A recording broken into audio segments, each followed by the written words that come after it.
मेरी माला टूट गई, मैं राम भजन से छूटी। भला हुआ मेरी माला टूट गई, मैं राम भजन से छूटी। मेरे सिर से टली बला, भला हुआ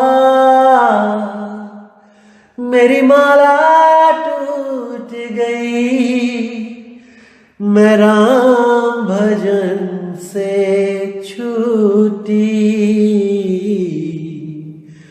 मैं राम भजन से छूटी। नमस्कार दोस्तों, आज जो सत्संग में लेके आया हूं वो अनमोल वाणी है सतगुरु कबीर साहिब की, जो कबीर सागर से आज दिखाई जाएगी आपको। बहुत ही गुप्त रहस्य हैं दोस्तों, बहुत ज्यादा गुप्त जो भेद हैं, आज आपको वो भेद खोले जाएंगे और आपके विवेक में इतनी बढ़ोतरी हो जाएगी कि आज के बाद आपसे कोई भी सतनाम के नाम पे कोई आपको भ्रमित नहीं कर पाएगा कि सतनाम ओम सोहम को कहते हैं या सतनाम सोहम को कहते हैं या सतनाम ओम को कहते हैं या सतनाम कोई और नामों का जोड़ा है। दोस्तों ये सब भरम है, भरम। इसको दिमाग से निकाल दो और आज जो मैं आपको बताने जा रहा हूं इस पर पूरा विवेक लगा दो।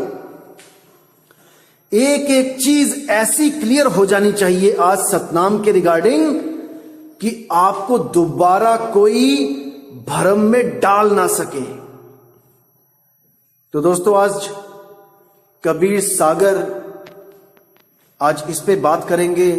साहिब का ग्रंथ है, तो जब आप कबीर सागर में पहला ही पेज देखेंगे जहां वाणी शुरू होती है और पहला ही अक्षर देखेंगे कि क्या लिखा है, तब आप स्वयं समझ जाएंगे कि सत्य नाम की कितनी बड़ी महिमा है। वो सत्य नाम जो उस सत्य पुरुष का है, जो उस सत्य सुकृत का है, जो उस परम पिता परमात्मा का जो नाम है वही सत्य नाम है। सतनाम कोई ओम सोहम यानी काल और अक्षर पुरुष का नाम नहीं है। नहीं तो अनुराग सागर कबीर सागर में पहला नाम काल का ही लिखा जाता, वो तो काल का ही नाम हो गया। फिर तो सबसे पहले अगर सतनाम में ओम और सोहम है फिर तो काल, सबसे पहला अक्षर काल का लिख दिया कबीर साहब ने यहां पे। बिल्कुल नहीं। देखिए दोस्तों क्या कहती है वाणी, सत्य नाम है सार, बूझो संत विवेक करी, उतरो भव जल पार, सतगुरु को उपदेश यही। देखो कितना क्लियर है, कोई संशय ही नहीं है कि सत्य नाम के अलावा कोई और भी नाम है जो हमें पार करेगा। अरे क्योंकि सत्य नाम है सार, सत्य नाम ही सार है, उसी को सार शब्द कहते हैं भाई, वही सार है। तो सतगुरु ऐसा चाहिए जैसा सूप सुहाए और सार सार गही रहे, थोथा दे उड़ाए। सार को ग्रहण कर ले और थोथे को उड़ा दे। तो सार क्या है? सत्य नाम है सार। सत्य नाम ही सार है, बाकी सब असार है। और अगर कोई कहे कि सत्य नाम काल का और अक्षर पुरुष का नाम है तो अभी उस बेचारे जीव को पता ही नहीं है कि सत्य नाम है किस बला का नाम, क्या है सत्य नाम, वो कभी सपने में भी नहीं सोच सकता। तो साहिब कहते हैं ये सत्य नाम जो सार है ये कैसे पता लगेगा आपको? बूझो बूझो संत विवेक करी। बूझो, बूझो का मतलब होता है एक पहेली होती है जिसको बूझना पड़ता है, उसको बूझना पड़ता है, इस सत्य नाम को बूझना पड़ता है भाई। कोई मंत्र नहीं है ये कि ओम और सोहम जप लिया, सांस छोड़ा ओम, सांस लिया सोहम, बन गया सतनाम। बिल्कुल नहीं, इस सत्य नाम को बूझना पड़ेगा, समझना पड़ेगा, यही सार है। इसीलिए बोला है कि आदि नाम हम भाग सुनाया और मूर्ख जीव बूझ नहीं पाया, समझ नहीं पाया। दोस्तों समझो इन बातों को, भरमाने वाले लाखों मिलेंगे, लाखों, लेकिन सही रास्ता दिखाने वाला दोस्तों लाखों करोड़ों में कोई एक मिलेगा। और आपने उसको पहचानना है कि कौन आपके भले की बात कर रहा है और कौन आपको उलझा रहा है। ये आपने फैसला करना है। कोई दुकानदार नहीं बोलेगा कि मैं झूठा हूं, मैं अधूरा हूं। एक बात याद रखना, इस बात को कोई नहीं बोलेगा मैं अधूरा हूं। ये आप हो जो फैसला करोगे कि दुकानदार सही माल दे रहा है कि हमें गलत चीज पकड़ा रहा है। क्योंकि नुकसान आपका होगा भाई, आपका, उन लोगों का नहीं होगा। वो लोग तो आपके दान से ऐश कर रहे हैं, मजे मार रहे हैं, गाड़ियों में घूम रहे हैं, शहरों शहरों हवाई जहाजों से घूम रहे हैं, विदेशों में जा रहे हैं छुट्टियां मनाने। आपकी गाड़ी कमाई से, आपकी मेहनत की कमाई से कहां से आ रहे हैं इनके पास पैसे? लाखों करोड़ों अरबों की जमीनें खरीदने के लिए मुझे कोई बताए। अरे आप लोग का पैसा उससे जमीन खरीद खरीद के अपने ट्रस्ट के नाम पे करी जा रहे हैं। क्या यही काम करने आए थे यहां पे कि जमीनों पे कब्जा करने आए थे? भाई ये सब छोड़ के जाना पड़ेगा, चाहे गुरु और चाहे हो चेला। समझ जाओ, अपने जीव का कल्याण करना है तो सत्य नाम को बूझ लो। क्या है सत्य नाम? और सत्य नाम के अलावा सब असार है। इसीलिए बाबा नानक कहते एको सत्य नाम कर्ता पुरुष, वही सत्य नाम कर्ता पुरुष है। कबीर साहब की फोटो आप कहीं पे भी देखोगे, उसके आसपास कहीं ना कहीं जरूर लिखा होगा सत्य नाम, क्योंकि वो उनका कोड वर्ड वाला नाम है। उस कोड वर्ड को खोलने के लिए वो एक ऐसी आत्मा को चुनते हैं जिसका विवेक बहुत बहुत बहुत हाई लेवल का हो। केवल वही उस सत्य नाम को बूझ सकता है और वही उस सत्य नाम का भेद बता सकता है। वरना सब के सब या तो सतनाम जपने लग जाते हैं, सतनाम सतनाम सतनाम, या फिर कोई और मनमुखी नाम 52 अक्षर के नाम के जाप को सतनाम घोषित कर देते हैं और वो कुछ कर ही नहीं सकते, क्योंकि उनकी बुद्धि इससे आगे चल ही नहीं सकती। मेरे भाई समझ जाओ। तो क्या कहते हैं? सत्य नाम है सार, बूझो संत विवेक करी, उतरो भवजल पार, सतगुरु को उपदेश यही। केवल सत्य नाम के दम पे आप भवजल को पार कर सकते हो भाई। कोई आपको भ्रमित करे कि नहीं सत्यनाम से आप नहीं जा पाओगे, आपको सारनाम दिया जाएगा बाद में, तो वो भरमा रहा है आपको। आगे क्या कहते हैं? सतगुरु दीन दयाल सुमिरो मन चित एक करी। इस मन और चित्त को एक करके उसको याद करो। सुमिरो ना कि जपो। सुमिरो का मतलब होता है सिमरण करो। सिमरण कहां से आया है अक्षर? संस्कृत भाषा के स्मरण से। स्मरण, स्मरण का मतलब होता है याद करो, उस अवस्था को याद करो जहां पर तुम इस देह धारण करने से पहले सुरती के द्वारा उसको याद करो। और सुरती इतनी बलवान है कि ये जिस चीज को याद करती है उसी का रूप हो जाती है, उसी का रूप हो जाती है। जो सोचती है, जो चाहती है, ये वैसी ही हो जाती है, उसी के रूप में समा जाती है। तो कह रहे हैं सतगुरु दीन दयाल सुमिरो मन चित एक करी। उस एक सतनाम का सिमरण करो मन चित लगा के। छेड़ सके नहीं काल अगम शब्द प्रमाण इमी, कि वो अगम शब्द जब प्राप्त होगा तो छेड़ सके नहीं काल। जब सत्य नाम प्राप्त हो जाएगा तो काल छेड़ नहीं सकता। वंदो गुरुपद कंज बंदी छोर दयाल प्रभु, तुम चरणन मम रंज देत दान जो मुक्ति फल।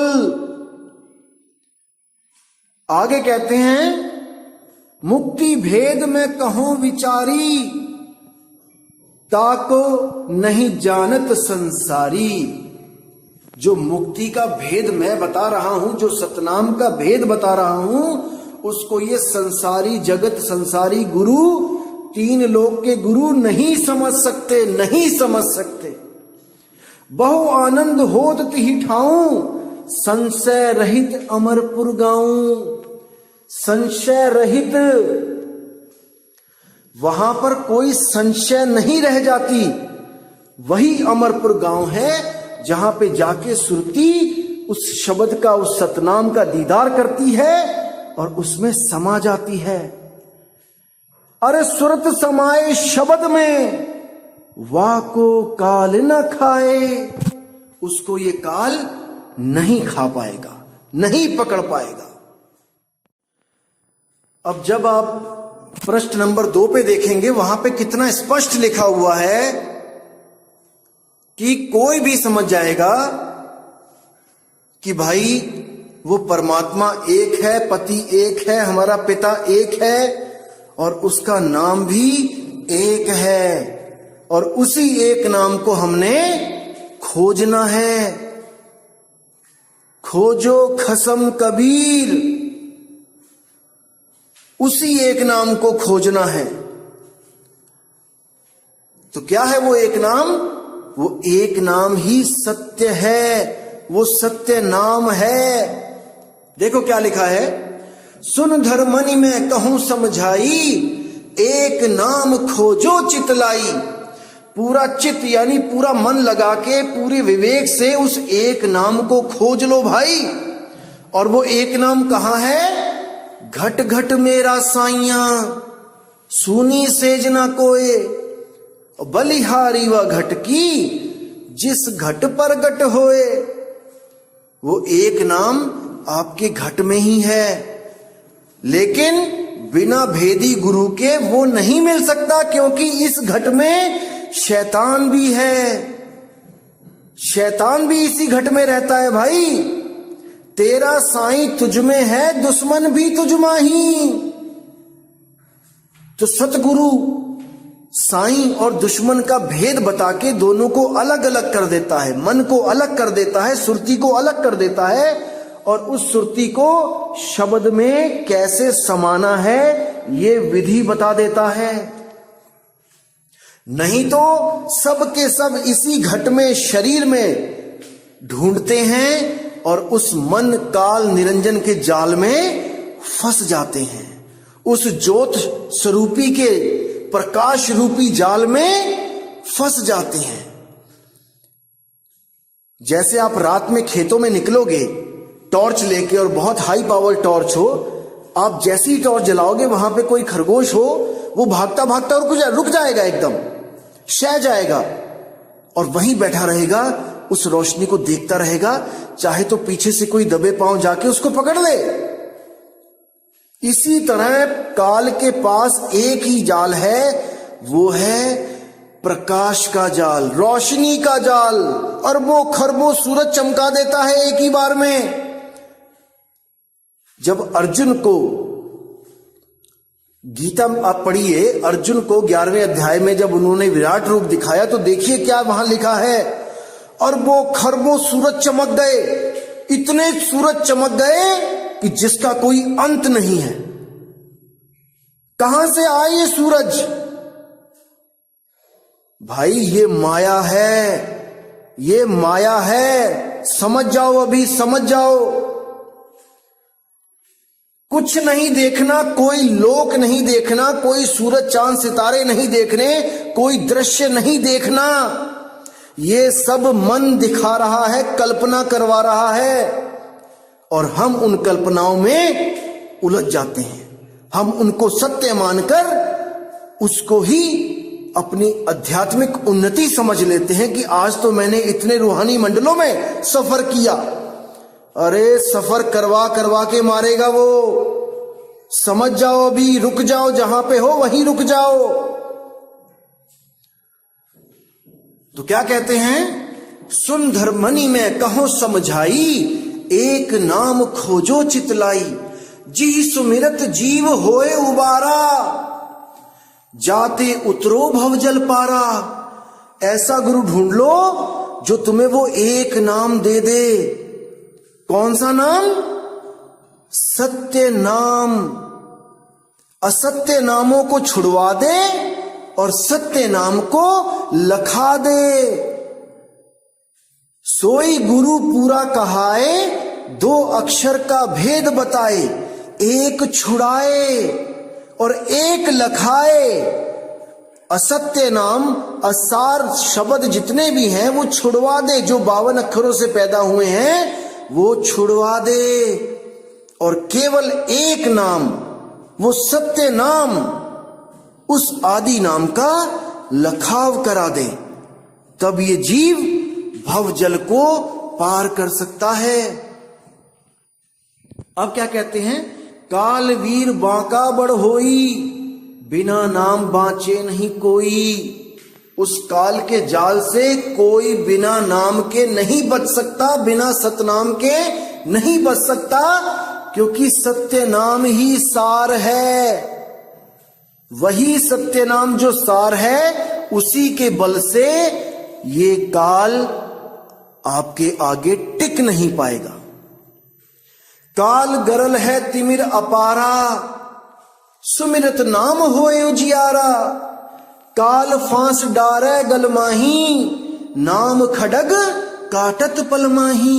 वो कितने ही जाल फेंकेगा आपके ऊपर, लेकिन आपके हाथ में तलवार है और आप उसको काटते जाओगे, काटते जाओगे। कौन सी तलवार? विवेक की तलवार।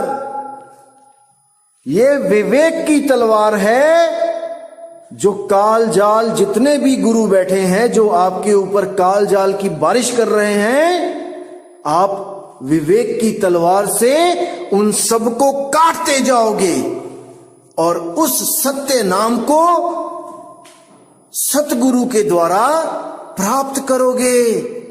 अगर आपकी विवेक की तलवारों में धार है तो।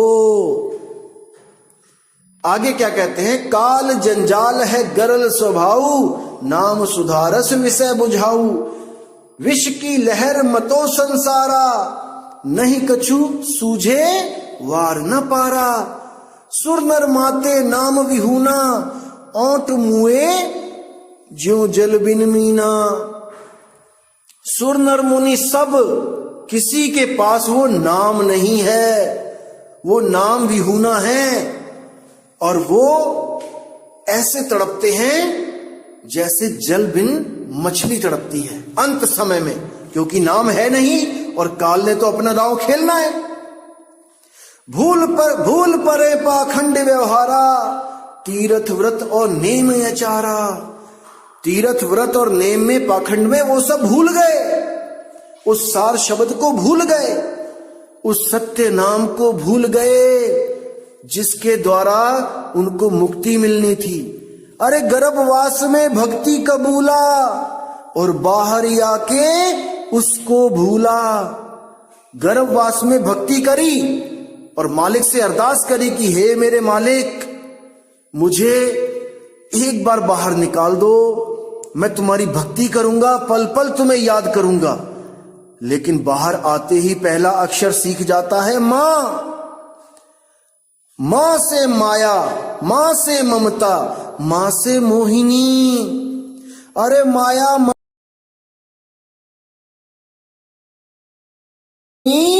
जिन बिन दंता जग खाया, उसी माया ने ऐसा उलझाया कि उसके 3 रूप को पहचान नहीं पाया। माया, ममता, मोहिनी। माया यानी पैसा। जब पैसा आता है आपको लगता है कि परमात्मा ने तो दया कर दी, परमात्मा तो मुझसे बहुत खुश है, दुकानें भर गई, मकान भर गया, नोटों की अलमारियां भर ली, और आप सोचने लगे देखो दाता ने दया कर दी, वाहिगुरु ने दया कर दी, मेरा अल्लाह मेहरबान हो गया। अरे नहीं भाई, अल्लाह मेहरबान तब होगा जब तुम्हें इस जेल से निकलने का रास्ता मिलेगा। इस जेल में बैठा के तुम्हें कितने ही लाखों करोड़ों दे दो, तुम रहोगे कैदी के कैदी। 1 रुपया भी नहीं ले जा सकते यहां पे। सारी उम्र इकट्ठी करते रहोगे और मरने के बाद तुम्हारे ही रिश्तेदार, भाई बंधु उसको बांट के खा जाएंगे। क्या क्या कमाया तुमने सारी उम्र? ना खुद के लिए कुछ कर पाए और ना ही जो कमाया था उसी का सुख भोग पाए, वो भी बट गया। तो भाई कहते हैं भूल परे पाखंड व्यवहारा, तीर्थ व्रत और नेमाचारा, सगुण जोग जुगती जो गावे, बिना नाम मुक्ति नहीं पावे। बिना जुगती, जुगती का मतलब होता है एक विधि, जुगती से ही मुक्ति मिलेगी। एक तोता था, उसने एक बार साधु महात्मा जा रहे थे गली में, तो उसने सुन लिया कि राम नाम सत्य है, राम नाम सत्य है। तो तोते ने पूछा कि महात्मा जी ये राम नाम सत्य है का क्या मतलब है? तो महात्मा ने कहा कि राम नाम से जो बंधन है वो खुल जाते हैं, टूट जाते हैं। बंदी को जेल से आजादी मिल जाती है। तोता बड़ा खुश हो गया, सोचता है कि भाई मेरी इस जेल, मेरी इस पिंजड़े की जो जेल है ये टूट जाएगी, ये छूट जाएगी, तो मैं भी जप लेता हूं। तो वो भी जपने लगा, राम नाम सत्य है, राम नाम सत्य है, राम नाम सत्य है। जपता रहता है, जपता रहता है। उसका मालिक आता है, चूरी डाल के चला जाता है, बढ़िया खिला पिला के चला जाता है। वो देखता है कि मैं रोज जप रहा हूं, लेकिन 1 महीना, 2 महीना, 6 महीना हो गया, ये बंधन क्यों नहीं टूट रहे हैं? तो बड़ा परेशान हो जाता है कि नहीं ये गलत है। तो बोलने लग जाता है राम नाम झूठ है, राम नाम झूठ है, राम नाम झूठ है। पंडित आता है, कहता है कमाल हो गई, ये तोते को क्या हो गया, राम नाम झूठ है बोल रहा है। तो वहीं पे वही महात्मा जब आते हैं वापस, तो वो भी सुनते हैं राम नाम झूठ है, राम नाम झूठ है। तो महात्मा बड़े परेशान हो जाते हैं, पूरे शहर में हल्ला मच जाता है कि तोता बोलता है राम नाम झूठ है। तो वहां पे एक संत का शिष्य होता है, वो भी जाता है देखने कि देखो तो सही क्या है माजरा। जब वहां पे जाता है, तोते से पूछता है कि भाई क्या हो गया, राम नाम झूठ है क्यों बोल रहे हो? तोता कहता है जी इतने महीने हो गए जपते हुए, अभी तक तो मेरे बंधन खुले नहीं, और महात्मा जी कह रहे थे बंधन टूट जाते हैं, राम नाम जप के मुक्ति मिल जाती है। कहता है चलो कोई बात नहीं, मैं अपने गुरुजी से पूछ के आता हूं कि इसका क्या इलाज है भाई। तो गुरुजी के पास जाता है, तो गुरुजी को ऐसे स्टोरी बताता है सारी। तो गुरुजी कहता है भाई एक काम करो, आप जाके उस तोते के आगे अपने हाथ पैर ढीले छोड़ देना, मरने की एक्टिंग करना और जीभ बाहर निकाल लेना, आंखें ऊपर को चढ़ा लेना, बस इतना ही करना और कुछ मत करना। वो कहता है ठीक है गुरुजी। तो जैसे ही वो तोते के पास जाता है, वहां पे क्या करता है, गिर जाता है जमीन पे, हाथ पैर टेढ़े कर लेता है, आंखें ऊपर को चढ़ा लेता है, जीभ निकाल लेता है। अब तोता उसको देख के बोध हो जाता है तोते को, अच्छा अच्छा अच्छा ये करना है, तो जैसे ही वो वहां से जाता है वो भाई, तो जब उसका मालिक आता है तो उस मालिक के सामने तोता क्या करता है, अपने पैर पंख अपने फैला देता है, गिर जाता है, उस पे पिंजड़े में गिर जाता है और जीभ बाहर निकाल के आंखें ऊपर को चढ़ा लेता है। तो पंडित कहता है, ओहो इतना अच्छा इतना प्यारा तोता मर गया मेरा, बहुत बुरा हुआ ये तो, चलो कोई बात नहीं, इसको मैं कहीं दफन कर देता हूं, गाड़ देता हूं। तो जैसे ही वो पिंजड़ा खोलता है और उस तोते को बाहर निकाल के साइड में रखता है और पिंजड़ा बंद करने में लगा होता है, वो इतने में तोता फुर्र से उड़ जाता है। और तब क्या कहता है, गुरु का नाम सत्य है, गुरु का नाम सत्य है, गुरु का नाम सत्य है, क्योंकि उसको जुगती मिल जाती है। जुगती, जुगती से ही मुक्ति मिलेगी मेरे भाई। गुरु आपको पानी में तैरने की जुगती सिखाता है। अगर आपके पास जुगती है तो आप भवसागर को पार कर सकते हो। नहीं जुगती है, केवल मंत्र ही जप रहे हो, तो मेरे भाई आप डूबोगे ही डूबोगे। कोई आपको नहीं बचा सकता, नहीं बचा सकता, नहीं बचा सकता। गुण तीनों की भक्ति में भूल पर्यो संसार, कहे कबीर निज नाम बिन कैसे उतरे पार। उस निज नाम, उस निज स्वरूप, उसके बिना कोई पार नहीं हो सकता। ज्यादा से ज्यादा क्या होगा, जीव अवस्था को छोड़ के ब्रह्म अवस्था तक पहुंच जाएगा, जिसको शिव अवस्था कहते हैं। और फिर क्या होगा, शिव अवस्था के बाद दोबारा सृष्टि बना के फिर जीव अवस्था में पहुंच जाएगा। यही चलता रहेगा मेरे भाई, यही चलता रहेगा। साहिब कहते हैं, जीव शिव सब प्रगटे, वह ठाकुर वह दास, कबीर और जाने नहीं, एक राम नाम की आस। ना तो भाई मैं जीव को मानता हूं, ना मैं शिव को मानता हूं, मैं तो उस राम यानी उस निज रूप को, उस निज नाम की बात करता हूं। मैं जीव और शिव अवस्थाओं का खंडन करता हूं। उन्होंने साफ बोला है, ये जितने भी जीवपंथी हैं जो सोहम का जाप करते हैं, ये सब काल के 12 पंथों में ही हैं। जब मैं आपको 12 पंथों का भेद बताऊंगा, तब आपको सब कुछ सामने नजर आने लग जाएगा कि क्या करवा रहे हैं हमारे गुरु, कौन सा कालदूत आया हुआ है, गद्दी चला के बैठा है, सब समझ में आ जाएगा आपको। थोड़ा सा इंतजार करो मेरे भाइयों, सब चीज, हर चीज क्लियर होगी।